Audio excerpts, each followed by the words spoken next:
So what is employee-generated content and why should businesses care? The expectation from consumers or customers, from brands, they want to see authentic content.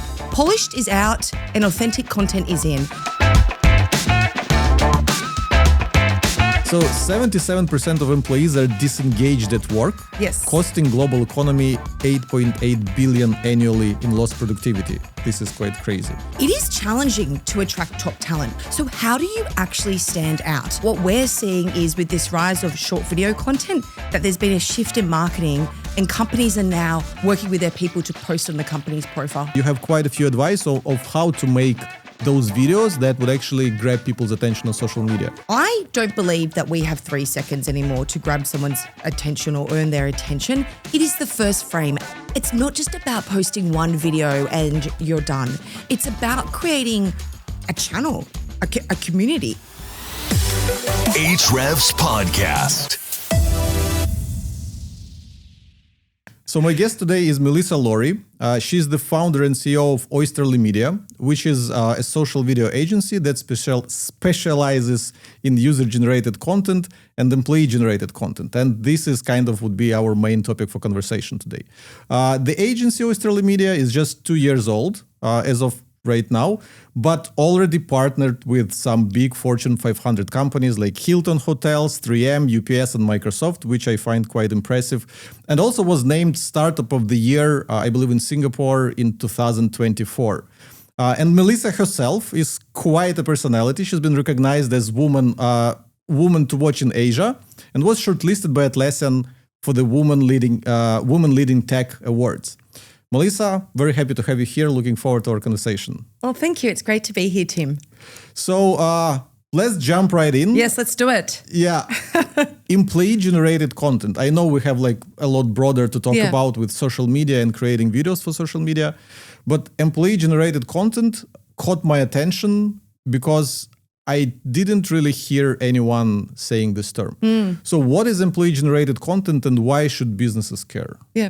So I'm just going to take a step back, and I hear this a lot when I speak to companies. When I say employee-generated content, there's often the thought that employee-generated content is, let's say, someone in your team was at an event with your company and they post something on their own social profile, let's say on LinkedIn. That's sort of the old way to do employee-generated content. And so the new way, and what we're seeing globally, is that companies are now working with their team members or their people to create content, more specifically short video content. And those pieces of content are going on the brand's social channels. So it's a huge shift in how companies are showing up. So why are they doing this? Well, we all have to feed these social media beasts.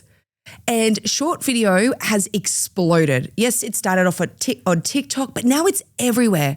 So it doesn't matter if you're a small company or a large company, we all have that challenge. And that's why companies now are starting to shift internally and look at the creators that make up their business. So there's a huge opportunity for companies. Interesting. So you specifically said that employees create content, but it is posted on official social channels. There's so many things I want to ask you about. Yeah, let's dig in. But first of all, I want to mention something pretty awesome and unexpected that you did at our Evolve conference in Singapore. You asked everyone to take out their phones, take selfies, and then later post something which would be employee-generated content in a way. And even with myself, I took a selfie and I realized that if it wasn't you, if you didn't push me right during your talk with other 200 people to make a selfie, I wouldn't have a piece of media. Yeah, it captured the moment. Yeah. Because I completely forgot with running the event, speaking, I didn't really take out my phone and didn't create any content. And then I posted this picture. It created some likes, conversations, which was pretty cool. Plus, it promoted the fact that we have an event. So, but and can I just add on, I saw that on LinkedIn, and that posted really well. By the way, and also it looked natural because sometimes you go to an event and you're trying to get a lot of content and photos, and it's these awkward poses where you're standing in front of some branding. So it was a very natural shot. So well done. Thanks to you. So my question is, you made 200 people in the room, make selfies, and you motivated them to create some content on the social profiles. But that was, I believe, on their social profiles, not necessarily on their company social. So tell me, why do you stress on the fact that the content is created by employees but should be published on branded social profiles and not on employee social profiles? So what's like? Yeah, it's a good question. So and I can split it into two. So there's a huge opportunity for companies if they're working with their people. So firstly, I mentioned about the rise of short video content. It is everywhere. Even LinkedIn is testing a TikTok-style feed. You would have seen recently on Google that Google's launched a short video tab now that you can search on Google and then you can look at video content. And so what we're seeing is that people are searching and discovering information by watching short video content. I would be embarrassed to show you my history of short videos. Oh, show me later. So I watched a little too many of them. So yeah, completely with you. It's a huge trend. Yeah. And if we think just about how people the expectation from consumers or customers from brands, they want to see authentic content. Polished is out and authentic content is in. So that's just to touch on the company lens. And then if we think about the employees or team members, it's an incredible opportunity. Imagine getting on the social profile of Microsoft, and being able to, spotlight what you do in the company and being able to connect with your fellow team members around the world. There's a huge opportunity as well for the team member. But why not post it on your profile and get kind of support from the company?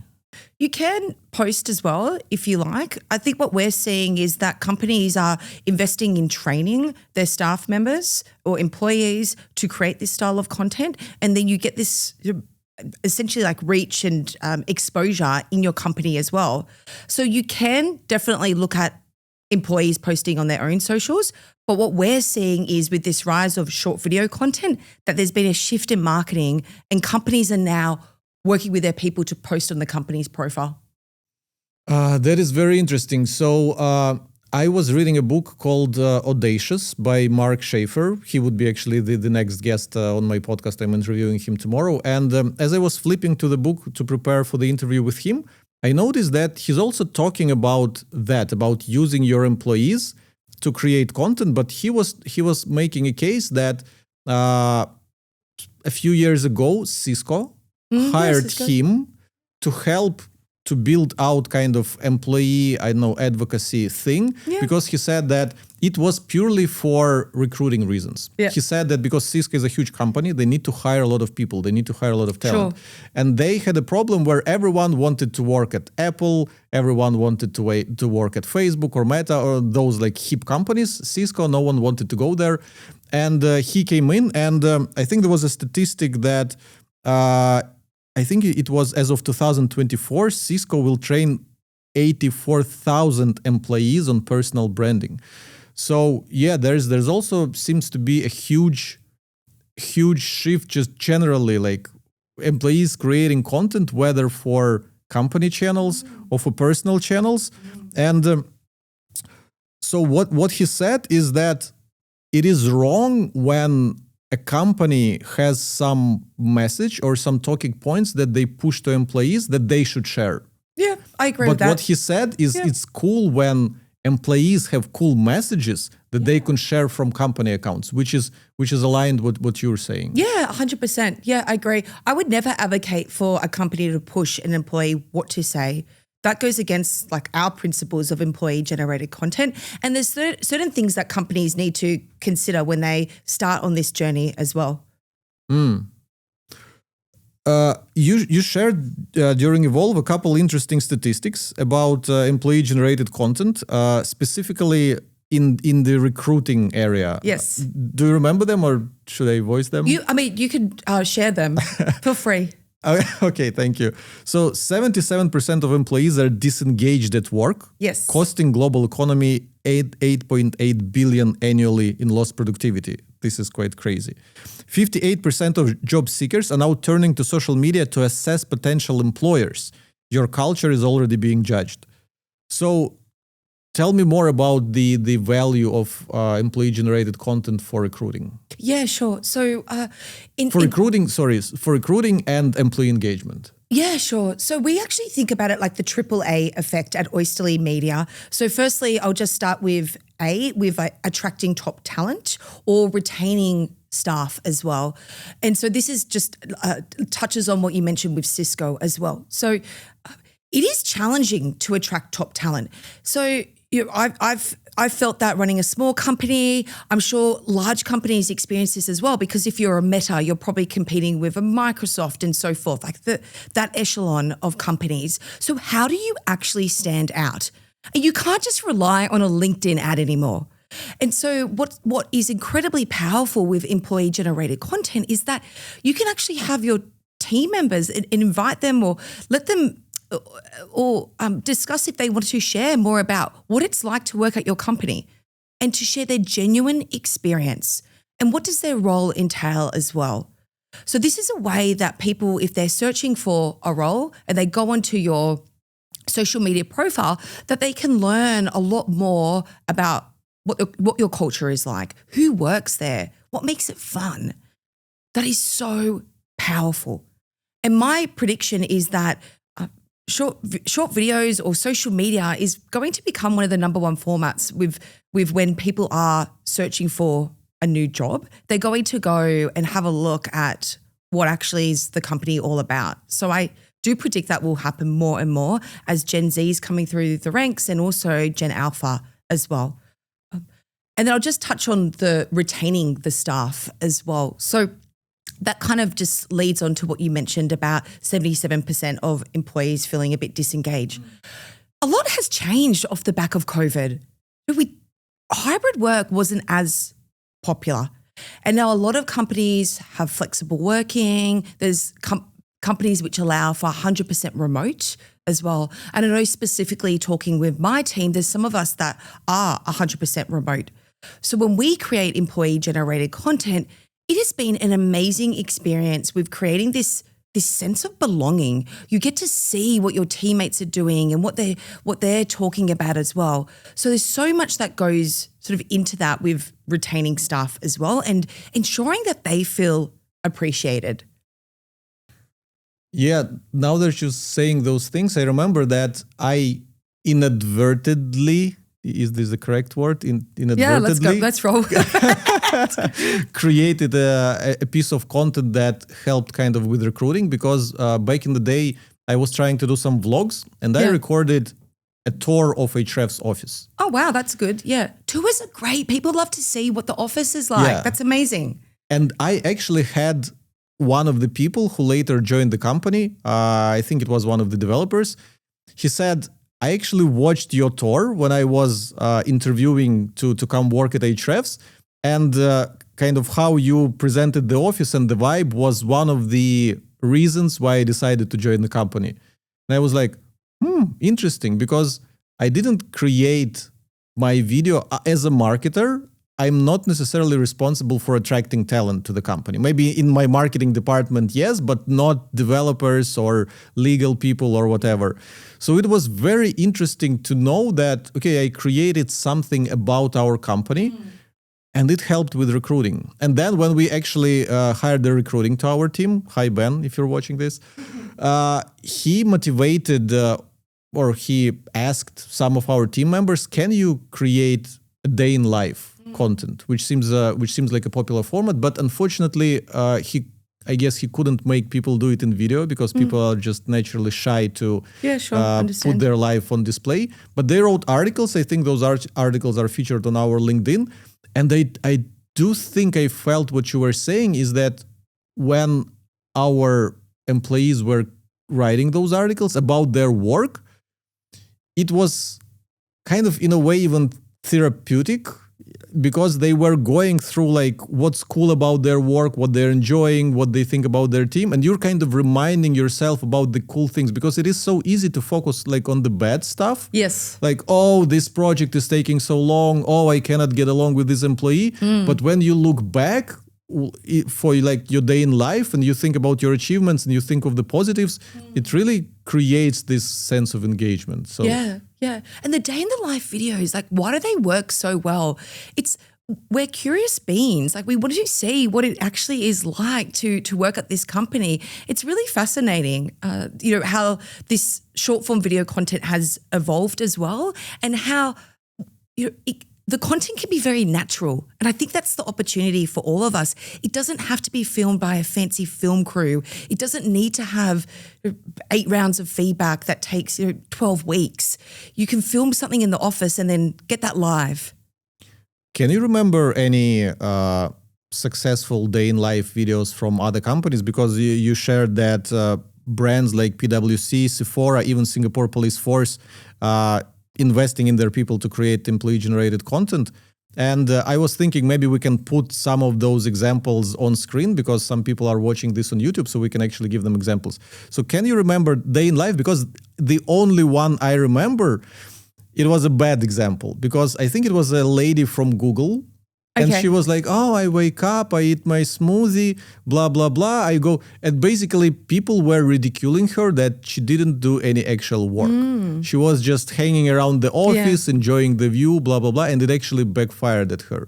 So I wonder if you can think of any examples of kind of good day in life content. Yeah, sure. So, you touched on one, Singapore Police Force.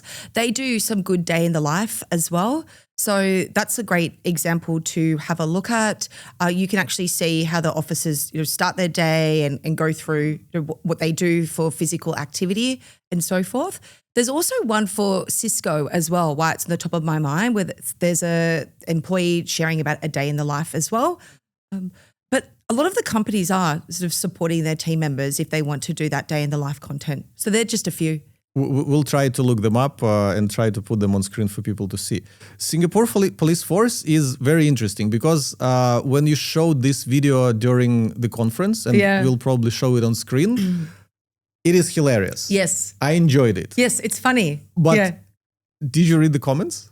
Yeah, I had a look. Yeah, it was very interesting comments. But that's engagement as well. Yeah, and that sorry, profile I have to read them. Yeah. Crime rate in Singapore so low that police have time for this. Police thinking they can use this song is the crime. Approvals for this took so long that the trend is over already. Yeah, that was a funny one. Yeah. Taxpayer money going to TikToks. Yeah. So first of all, I'm not sure why people are like that. I genuinely enjoyed the video. I thought it's super cool, and it's relatable, because you see police as your friends, as people who are the same humans as you. They like jokes. They get along with people nicely. But I guess the question behind this is, when you create something like this negative feedback, it doesn't go unnoticed. So do you have experience dealing with something like that? Because when you post something and it gets really popular, people start hating on you.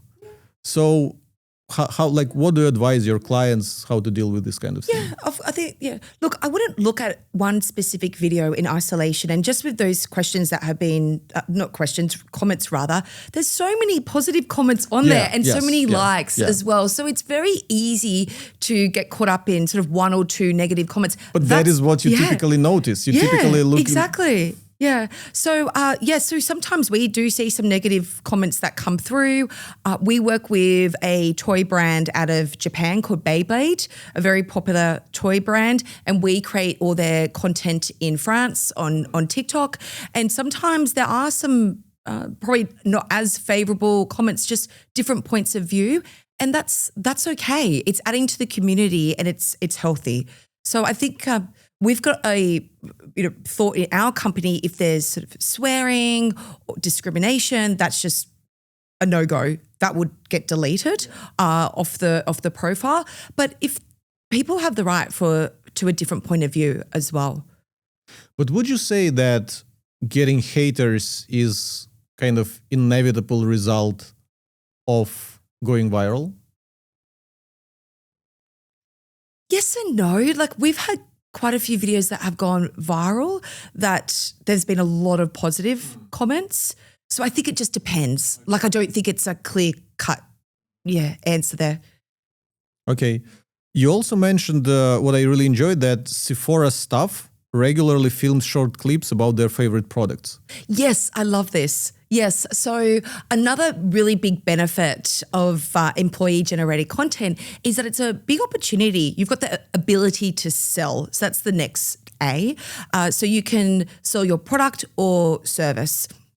And so what I love what Sephora does, which is a cosmetic retailer, is that they actually film their employees in store and they ask them what is their favorite product. And what I love about this is that it's not scripted. They're genuinely just talking about their favorite product and you can see their eyes light up, they're smiling, their facial expression as well. So for Sephora, you're spotlighting your people, yes, but you're also just genuinely putting out there or sharing what the team members love for that season and what their favorite products are. So it's really effective as well because it's genuine and it's social proof. Interesting, because when I think of the most popular brands on social media, like the Duolingos of this world or Ryanair, this is humor. So Duolingo, they have this unhinged mascot that goes around. The gray mascot. Yeah, does all sorts of foolish stuff. So they figured they do skits with their mascot. Ryanair, they do all sorts of jokes about being cheap and they kind of humiliate people, but in a funny way where you don't even get mad at them. Or ClickUp. So I recently had their head of social media, Chris Cunningham, on the podcast. ClickUp is generating millions of views, but they do funny skits. They actually hire actors, like real actors, real script writers. It's a whole department who do those kinds of things. So I wonder, so you have Duolingo is probably something that's very hard to replicate because to create this kind of mascot, I cannot even think of any other brand. Oh, yeah. Let me finish my thought. Ryanair, great jokes. They play on all the trends. I think this is doable for anyone if they have good sense of humor. Skits, you need entire team to do this. You need actors, you need script writers, you need a lot of time. I wonder what other formats you see that work for brands. So you just said employees just commenting on the products with their genuine thoughts. It's interesting. It's hard for me to relate because I'm not the audience of beauty products, but I guess it works for them. I gave some other examples from other brands. What else do you see people doing that can be kind of a framework that other companies can think, oh, this format could probably work for me? Oh yeah, there's so much opportunity. So a great style is also education videos. So we call it edutainment, where it's like education, but it's in an entertaining way. So one great example is hotel brands. You can actually share, how is a room made up? How is the bed made? Is there special aromatherapy or used or sprays? So that's quite interesting as well, that people are curious about that. Another example could be sharing the story of your colleagues. So, for example, we work with a university in Australia and part of the division is RMIT Up, and we have done employee-generated content with the teachers there. And we actually asked them, what made you become a teacher? And it was brilliant content because I actually shared this at the conference as well. It was brilliant content because they shared their story. They shared what inspired them to become a teacher, their backstory, what they love about teaching students and seeing their progression with learning English or whatever the subject is. So they're just a couple of examples what you can be doing as well. Let me point out a bit of a dichotomy which I've heard from you so far. I promised you that we're going to have a debate. Yeah, tell me. So I really love the phrase, if you're trying to pass off a TV ad as a reel, that's just putting lipstick on a pig. Yes, so I put that on LinkedIn. Yeah. Yes. Overproduced videos is not something that people want to see on social media. Yeah. But again, when you say for hotels, it would be very interesting if they would show how they make up beds, how they do like those scents. And I'm thinking of a guy who's going viral kind of for American Psycho kind of skits where he's like making his bed, he's even ironing it, yes, spraying, ironing, and it's all very kind of, what's it called, ASMR, where like with those like clicks and all those sounds. It's very well made. I don't think if I were to create a video like that, I would be able to do it. So I feel you have to have a level of professionalism in shooting and editing to be able to do this, which is why I think you have the agency, because you bring this professionalism. Yes. So tell me, tell me about this dichotomy. Overproduced videos is too much, but underproduced won't fly. So where is the golden middle? Yeah, okay. So you touched on a good point. So there's still an art and science to creating short videos, right? So anyone can post a video, but you need to do certain tactics to stop the scroll and earn the viewer's attention. And I say earn because it's very important. I know that it's like grabbing the attention or stealing it, but you need to just give value to the viewer. So it's very, very important.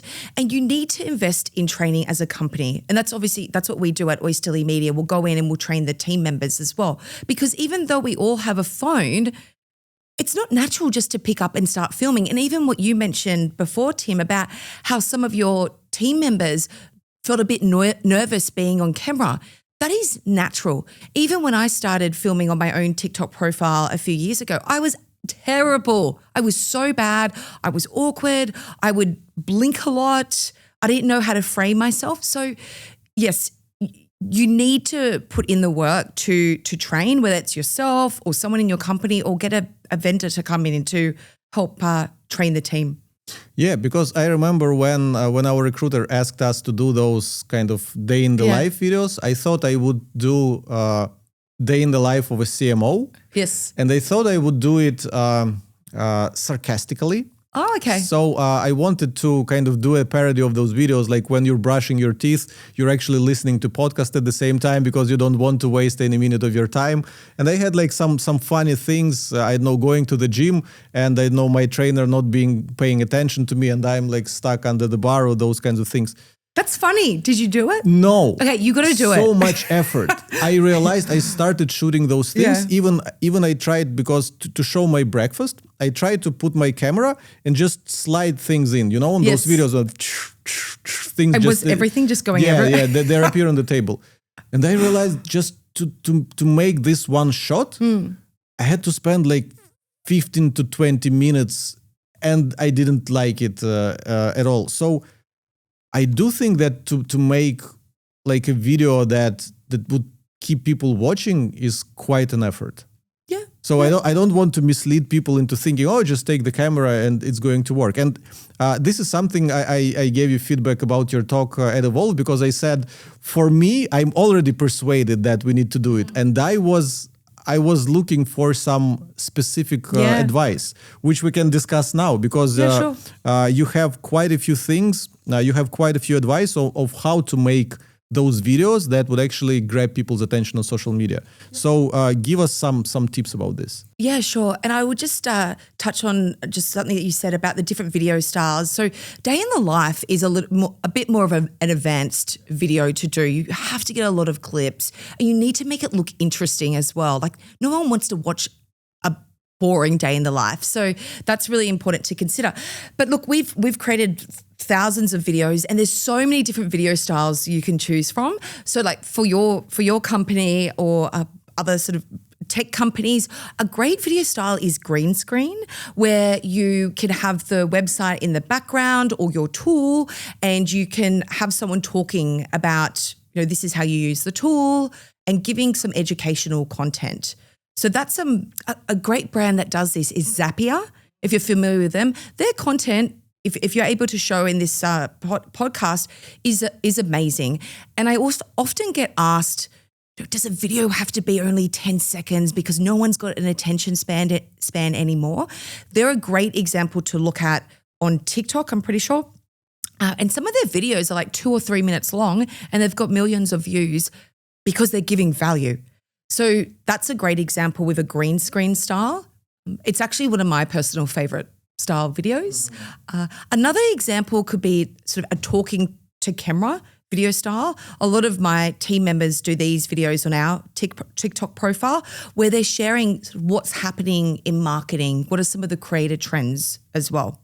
And then thirdly, another great video style could be filming some B-roll, which is just getting some clips of someone working, and then you can add text on the screen and you can share information that way. So maybe it's that you've got a job opening, or maybe you're sharing information about a new tool.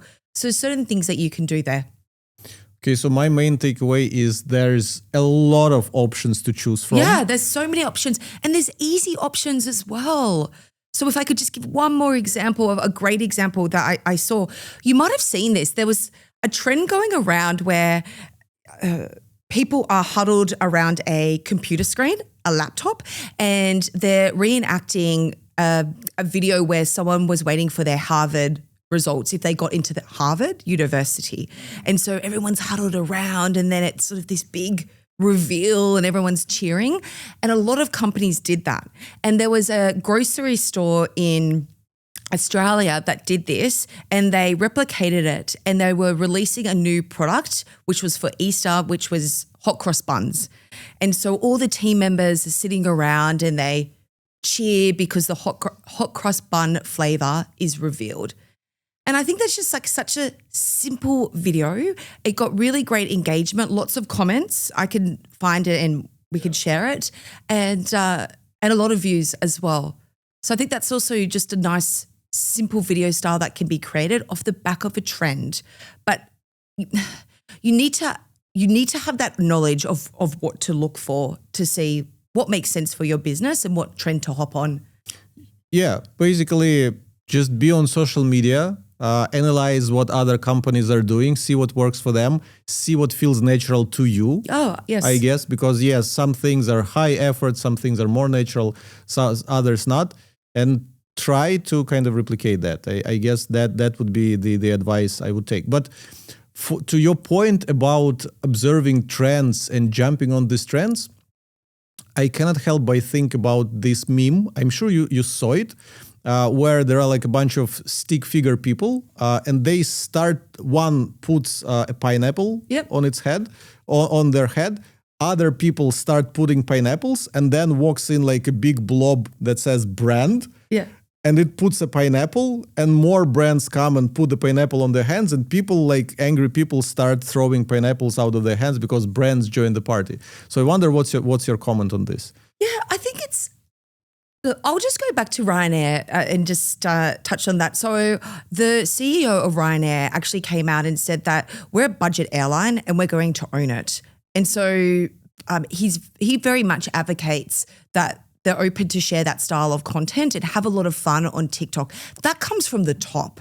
And so based on this pineapple example that you shared, I think that it really comes from brands not wanting to lose control and trying to dress something up that it's not. I think that there needs to be education within the company, whether it's the marketing team, the HR team, to ensure that everyone is aligned with this is the style of content, but this is our guardrails. Like this is where we're going to play within. There definitely needs to still be a check before any content is posted. We check all the content that goes on our social profiles as well. It's very important. But I think that that's probably where it's stemmed from, because sometimes you do see that with brands where the content just looks way too polished, or it's clearly an ad. Maybe the word is insincere. Yes. Yeah. Right? Because probably people, like individuals, are joining a trend just because it's a fun thing to do. Yeah. Like everyone was posting those Ghibli images when ChatGPT introduced the Ghiblization of images. I posted one. It was a fun thing to do. But I guess when brands are jumping in and they are doing this without kind of taste, without proper humor, I guess it just feels that they're trying to milk a trend for profit, and it doesn't look good. Yes, and also something else I would just add on to this. It's not just about posting one video and you're done. It's about creating a channel, a community. There's huge opportunity now. Imagine, we know how much a TV commercial can cost, and print ads, they're, expensive. And now as a company, you have the opportunity where you can actually invest in short video and be in the moment. And I think that's where, when we work with our partners, we essentially like have a subscription model where we're creating a certain number of pieces of content per month. So they're showing up. We're tracking what's performing well. And then we can inform, okay, this is what we need to be focusing on. This is what's resonating with your audience. So a big mistake that I see companies make, well, there's two actually, putting so much effort in this one video content. It's not a Hollywood feature film. Get it out.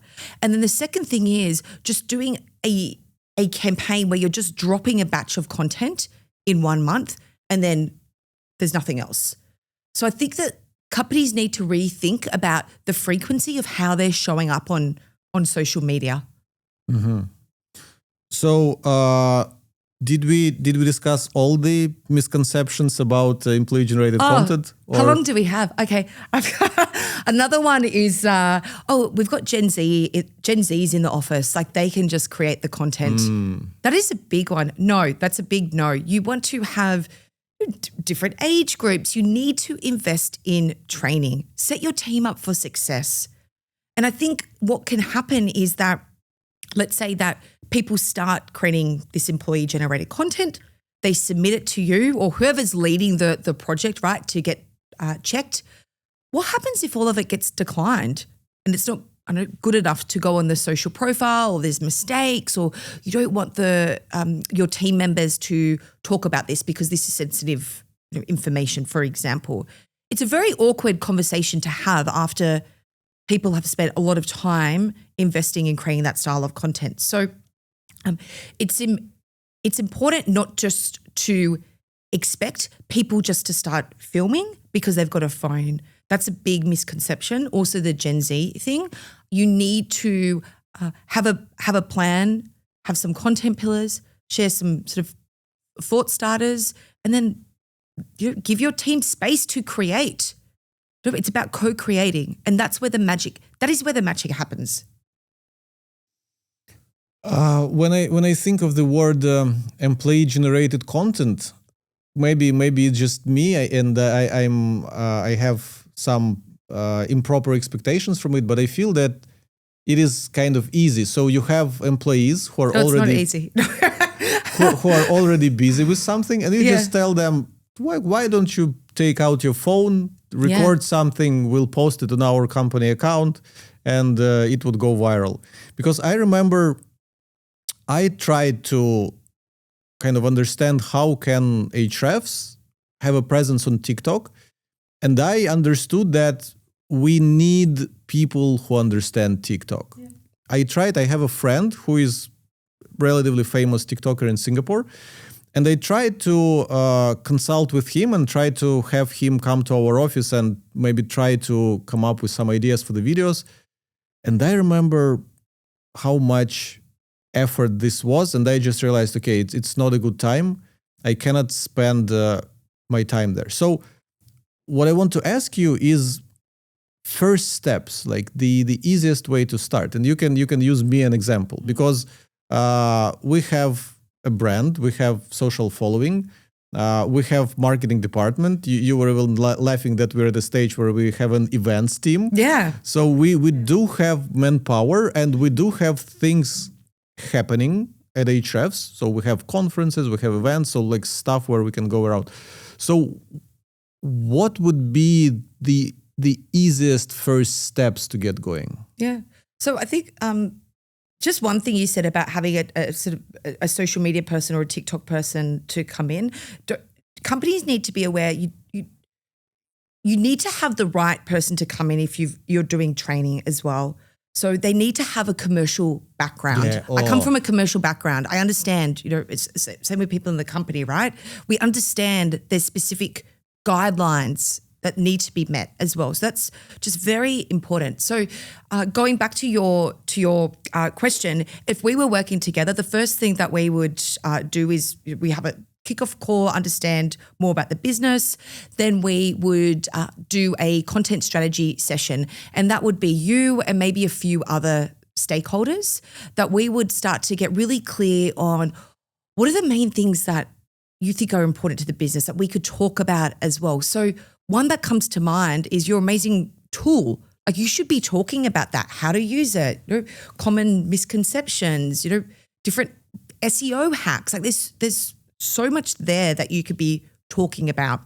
And then so essentially we would agree in a small group and have a framework with some different content pillars.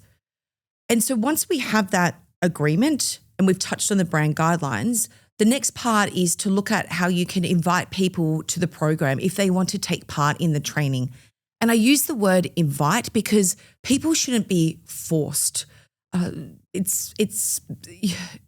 want to give people the option if they do want to take part.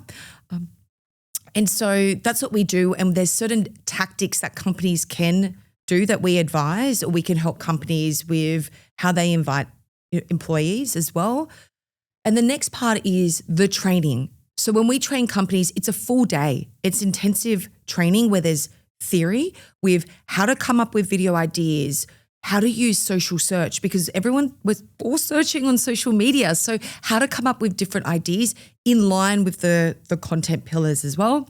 And then how to actually film videos. So the team walks away from that training and they've actually filmed at least 3 or 4 different video content pieces that the company can use. And then we also share more about like basic editing as well. So how do you snip the start? How do you fix your voice? Different hacks that if you're filming outside, how do you make sure that the voice is captured on your phone as well? Can I give some hacks right now? Yeah, tell me.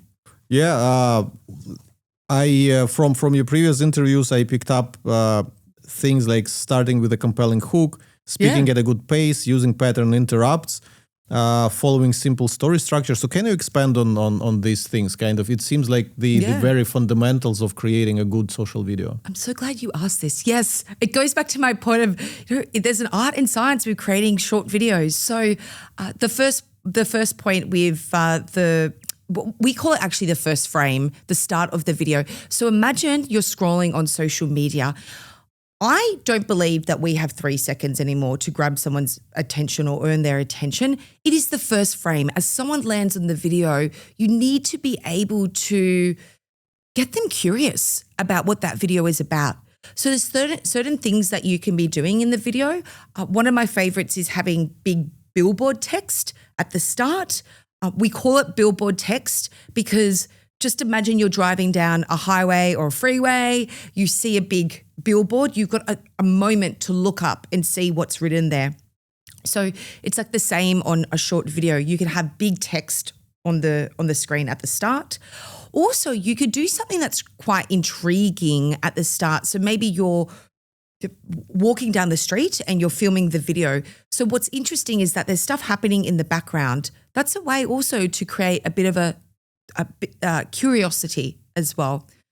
So that's a few tactics with the first frame. And then you touched on something else, which is pattern interruption. So now you've got the viewer's attention. How do you hold the attention?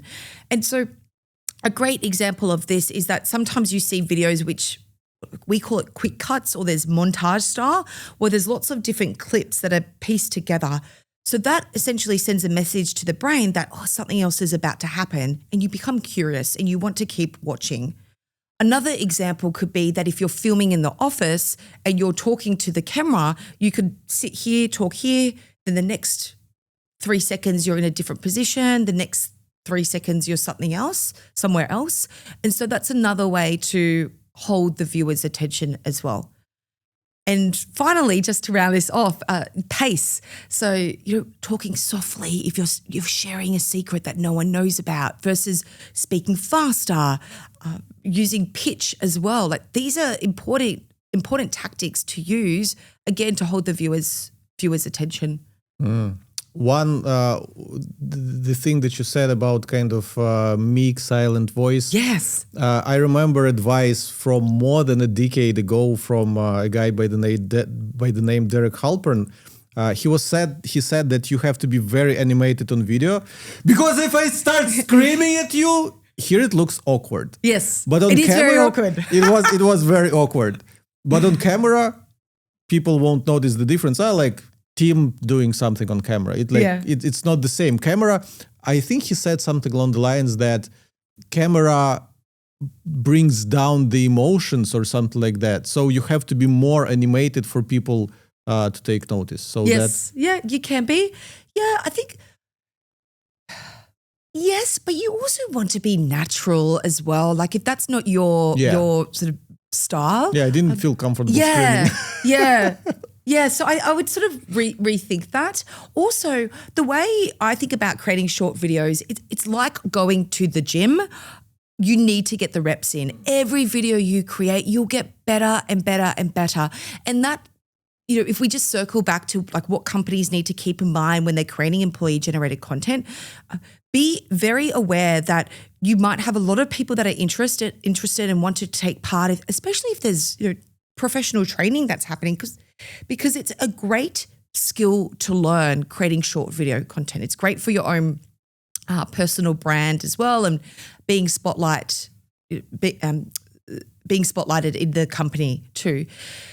But how do you keep people incentivized and motivated to keep creating content? And that is something as well that you need to consider and that we also help companies with. When you come to consult companies, do they have dedicated workforce to work on this? Or do they hire later dedicated people? Because I don't see our marketing department doing this unless we hire more people. I just don't think we have the bandwidth. And we don't have even like the skill. So we'll need it to have a dedicated person. And even if we train someone who we already have and that person would want to transition, someone would need to take over their role. Because to me, this feels like full-time job.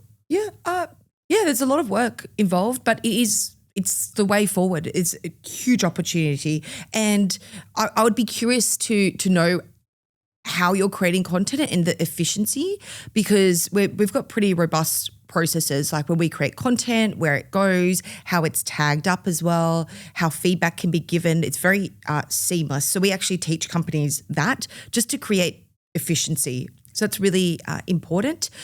Also, you do need someone in the company that's doing that final check as well before the content is posted. And I think another misconception with employee-generated content is that companies often think that employees are creating this content and then everything's getting just posted straight away with not checking.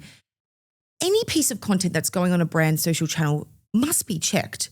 That includes employee-generated content. So yes, you need someone in the company that's doing that final look. That's obviously the key stakeholder to make sure everything's moving forward. However, if that's not available, we do work with companies and then we can manage that as well. And we make sure content is being submitted on time. If there's any sort of small mistakes, we can manage that. We can just edit the videos as well. We can take away all that sort of pain to make it seamless. So Oysterly Media, is it consulting or is it outsourcing? I will explain. Consulting is when you come in, there's workforce that you need to train, that you need to kind of raise the bar of whatever they do. And then you walk away and they keep at the same pace or even keep growing based on the foundation that you gave them. Outsourcing is when the company has a bit of bandwidth to kind of even think about it and discuss, but you do a lot of the work. You do a lot of ideation, they just need to approve. You do all the editing, they just need to approve. You post it for them, you give them reports. So which one do you do? But again, if you walk away, they have nothing left. No one is posting because you were doing everything. So which one are you? Yeah, we do a lot of the work. They see what our work is like and they know how much needs to go into it. So we work with companies long term and manage all of that. And I know that we've spoken a lot about employee generated content, but we also create a lot of what we call owned user generated content, where it's working with smaller creators. So they're not part of the business. And that content again is going on the brand's social channels as well. So we work very closely with our client partners. We don't just, it's very rare that we will just go in and do the consulting. Of course, that's an option, but I think that when the company sees what the ROI can be as well, because even if we just think, with hiring someone, if you have an employee leave and they're a superstar and they leave because they're just not, feeling engaged, that's a cost for the business. And then imagine the cost to hire someone else and also the information that leaves with that employee. And then you hire someone else, and we know how much recruiters cost, or if you do that hiring yourself, that's time on your end, but there's still a risk if they will turn out. Like, you don't know now with AI CVs as well and how good people can interview for. So yeah, so there's a lot of opportunity with ROI.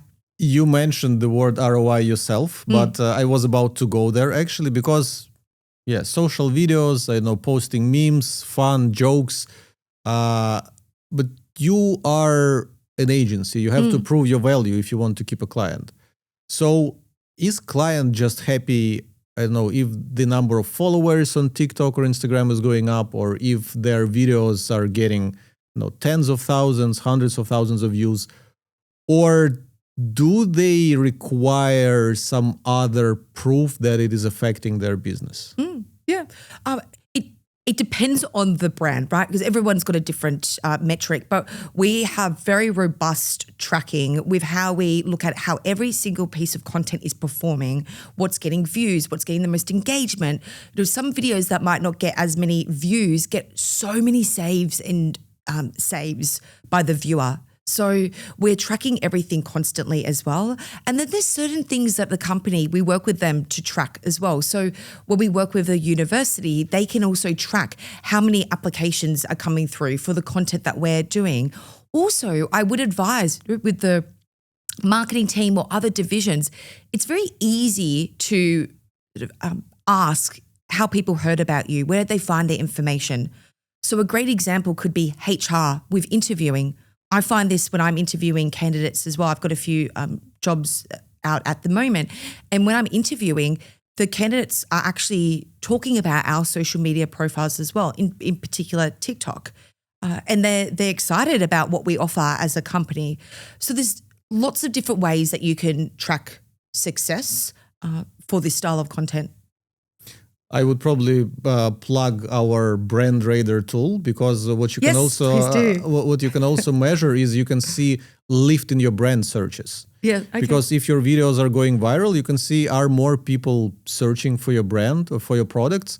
And you can also, like, if you're advertising a specific product like Sephora, right? So they have employees reviewing all sorts of products. I mean, Sephora product line is just crazy. It's like tens of thousands or maybe hundreds of thousands. So if a particular video with a particular product generates a lot of views, it is easy to go and see, okay, we have, 100,000 views for this video with this product. Did we have a lift in sales or not? I think it's interesting. Yeah. And look, it just takes thought and effort, right? So it's just that you need to have that individual that can do that, or a vendor that can help support with doing that, like we do. Like, we're very, we want to see results. We're not just creating videos just to create videos. So it's very important. And I think if you just take a step back and think about, where are people spending their time? It's on their phone. They're watching videos. They're scrolling. That is where you need to be as a company. I feel that. Like I said, I spend so much time on these short videos, and it pains me to think that we're not creating any as a company. Yeah. Because I don't believe, I'm not really a big believer in repurposing. For example, this podcast, I don't think it would make, no offense to you or myself, because I talk quite a bit on the podcast, but I don't think any of the clips would be viral on TikTok or something. I do believe that if you want to be successful at a platform, you have to play by the rules of the platform, and you have to create content natively for this platform.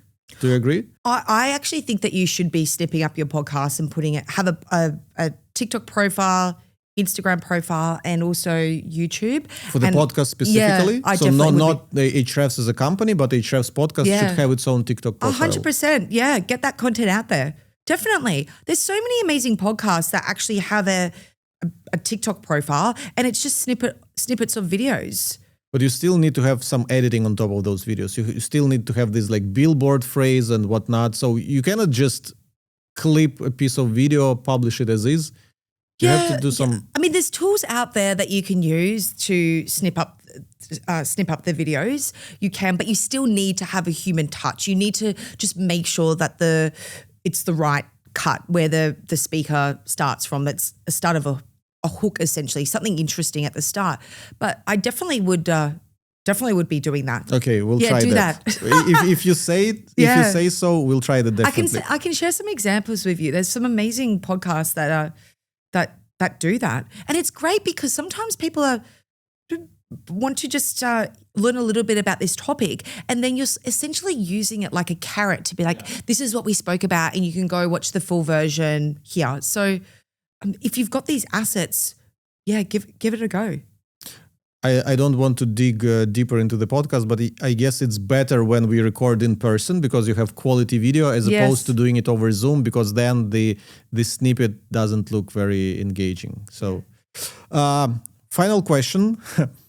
How did you get here? Like, why social video? Because I looked up on your LinkedIn. You were at TripAdvisor. I believe you were in some kind of sales role. Yes, right? I was there. Yes. So how did you stumble on this social video employee generated content thing, and how did you get this going? What's the story behind it? Yes. So I come from a corporate background, worked at media companies, and then was at TripAdvisor for nearly 6 years. And COVID happened. And during COVID, there was a lot of doom and gloom in tourism and like like many industries as well. But I really saw the effects having working at TripAdvisor throughout COVID. It was this really scary time. So I actually came up with the idea of creating videos that I filmed in my garage, and I don't know how I had the confidence, but I would just share all the good that was happening in the world to do with tourism. And then I posted these videos on LinkedIn. This is even before videos were a thing on LinkedIn. And I was amazed by how much engagement these videos got. And this was my first taste of creating video content. And I wanted to take what I started or what I experienced and share with large companies all around the world. And that was my first taste with video content.